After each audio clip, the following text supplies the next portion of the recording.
Well, we told you earlier that South Bend could see millions of dollars in federal help to deal with the problem of vacant and abandoned houses in the city.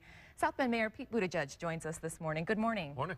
So we're talking about nearly $100 million across the state. How much do you think we'll actually see here? Do you think it'll have a significant impact on this big problem? It's too soon to be sure, but what we do know is we need all the resources we can get. This is not something that local government can do alone. And so to find out that the state is willing to help get some federal dollars into the neighborhoods where they're needed most, it's very welcome news.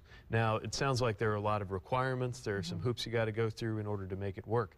But we're definitely going to very proactively go after these resources because it could really help us move the needle as we try to reach that goal of addressing 1,000 houses in 1,000 days for our city. Yeah, you brought up that goal in February, and so far 32 of these houses have been demolished, 82 repaired. Are you on track to meet that goal? We think so, yeah. We knew the early stage of that 1,000 days was going to be a lot of planning, design. Now we're actually seeing the houses move off the list, and we've got another 200 or so that are slated to come down soon. Those are some of the houses that we couldn't save. Now, our preference is always to rehabilitate a house when we can, but we got to be realistic about the fact that a lot of them will have to come down. I think we're on track to meet our target, but it's a hard target. It was designed that way. We set this up to be a very ambitious goal that everybody in the community, public sector and private sector, was going to have to come together in order for us to make it. That's why it's such good news that we might get a shot in the arm from the state as well. Yeah, did you anticipate that this would happen, or is it just kind of a nice surprise that happened at this time? You know, this summer I traveled to Washington, and I was looking for allies there, and approached the Treasury Department, said, we need some help here. Is there anything we can do? And they said, actually, there was this opportunity, but only if the state's on board. So it was very welcome news to find out that the state was indeed working with Treasury to try to get that flexibility.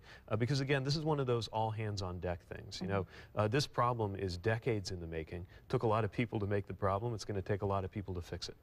Now, the money would just go to demolition. We're not talking about fixing up houses. Is that a concern? Well, here's the thing. The more money that is available from federal sources for demolition, the more that frees up our money to maybe go more toward rehabilitation. We know there's going to be a mix, but because demolition is usually less expensive than fixing a house, the more we can take care of finding resources for demolition, the more we can turn that dial and have more and more of those 1,000 houses make it off the list through being fixed instead of being torn down, which is something we'd all rather see. The bottom line is what we definitely can't do is let them sit there tearing down the value of the neighborhood around them. The best thing we can do is rehabilitate. The next best is to tear them down. Now, real quick, the Cascade condominiums, it's a proposal to build 2 8-story buildings on the St. Joe River. Some people have expressed concern about what this would do to that neighborhood. What do you think about that? I think whatever goes up there has to be in context. It has to be appropriate to the neighborhood, but there are a lot of different ways to do that. What we know is that's a very valuable piece of land. It's that sandy patch just across from the Century Center, and it's been empty for way too long. So I certainly hope that there will be a solution there that folks in the neighborhood can support and live with, but that also makes sense in the economy. Bottom line is, I think it's a sign that there is more and more economic energy and more value downtown, that we're seeing these investors showing interest in putting their dollars into downtown and creating more housing for everybody. And we'll have to see if they fill up. We hope so. All right. Thanks, Mayor.